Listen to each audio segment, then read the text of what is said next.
Ito nga yung mga ginawa ko kahapon, nagpatulong na nga ako kay Jowa magpalit ng kurtina dyan. Tana ay napalitan ko na iyan. At dahil nailipat ko na nga po yung mga damit na mga ano ko doon sa kanilang mga drawer, kaya itong mga kumot ay ililipat ko naman sa mga lagayan nila ng damit dati. So, bago ko ilagay doon yung mga kurtina, kumot, bedsheet, ay ilalagay ko nga muna sila sa ziplock. Dahil hindi mo naman yan sabay-sabay na magagamit, kaya kailangan nakasafe para hindi nga po yan maalikkabukan. Hindi manilaw at hindi nga rin po magkakaroon ng mga parang mancha. Hindi na lang talaga at may mga ganitong ziplock para naman maganda siyang tingnan. Nung nagtupi nga ako ng mga damit, abay hindi ko na talaga kinuhaan ng video dahil talaga namang napakamarami ng ligpitin. At 3 karton din talaga yung mga tinanggal kong damit na hindi na nga kasya sa kanila or di kaya yung hindi na ginagamit. Dati talaga kumarites, papalit-palit talaga ako ng mga kortina, kaya lang ngayong busy ay minsan na lang din talaga makapagpalit. Paulit-ulit na nga lang din po kung ano lang yung nasa ibabaw, yun lang din talaga yung mga nagagamit ko. Dami na nga akong naipon na mga bedsheet, mga punda, tapos nakatabi lang. Yung iba talaga namang nag-iiba na ng kulay. Yung sa pinakataas nga po ng tindahan namin, yung parang may drawer doon, yun nga po ay puro nga po bedsheet, mga kumot. Ako na nga po sana ilipat dito sa taas, kaya lang hindi pa nga po ito napifinish tong taas namin. At alam ko ngang maalikabukan lang sila at madudumihan. Busy din talaga si Jowa, kaya hindi rin talaga nagagawa itong taas namin. Matagal ko na ngang planong ipaayos sa kanya ito. Alam nyo ba, napakamura lang nitong ziplock at safe na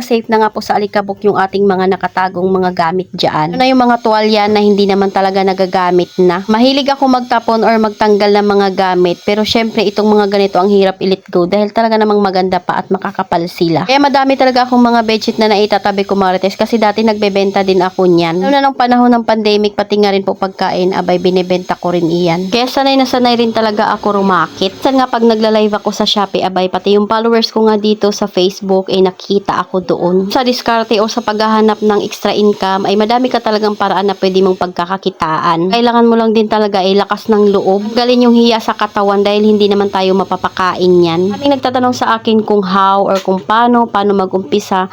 Madali lang po talaga yan. Mag-search lang tayo sa YouTube. Naman ang kailangan natin ay pwede nating tanungin sa YouTube. Yan ang tutorial doon at pwede mo ngang gayahin. Nakuha ko na nga kay Jowa yung sa pinangapo ng sofa namin para nga po mapalitan na ito. Yung bago ko kasing na-order na sofa cover ay 1-seater lang pala iyon. Hindi ko nga napansin. Pero sobrang gandang-ganda ako doon, kumarites, dahil talaga namang ang bilis niya lang ikabit. Tapos kung ang mailagay sa ziplock, inilagay ko naman nga po dito sa dating damitan ng dalawa. Kami nga akong space na pwedeng paggamitan dyan. Safe na nga po sila sa alikabok. After niyan, nagpalit nga kami ni Jowa ng sofa cover. Ito yung mahirap sa ganitong sofa cover, kumarites. Kailangan mo pang iangat yan para maikabit or kailangan tanggalin. Pero alam nyo ba, yung binili kong isang sofa cover ay ilalatag mo lang yun tapos siksik lang ng kaunti. Tapos napakasyala ng tingnan. Kaya kailangan talagang magkabit pa ng isa pang sofa cover kasi yung chinek out ko ngang sofa cover ay hindi kasya dito. Nga rin talaga nito ikabit kasi hindi mo minsan nakikita kung saan nga po yung mga nasa likod or sa ibabaw. Ito yung sinasabi kong sofa cover, kumarites, parang pwede nga rin siyang sapin. Ang kapal at ang ganda nga po sa personal niyan. 1-seater pa lang iyan, pero tingnan nyo naman at maganda na nga rin po talaga yung quality niya at malapad na. Dapat pala 2 to 4-seater nga po yung in-order ko. So ayun lang muna, kumarites, salamat sa panonood. Follow for more. God bless us at sana i-share nyo na nga rin po itong aking video.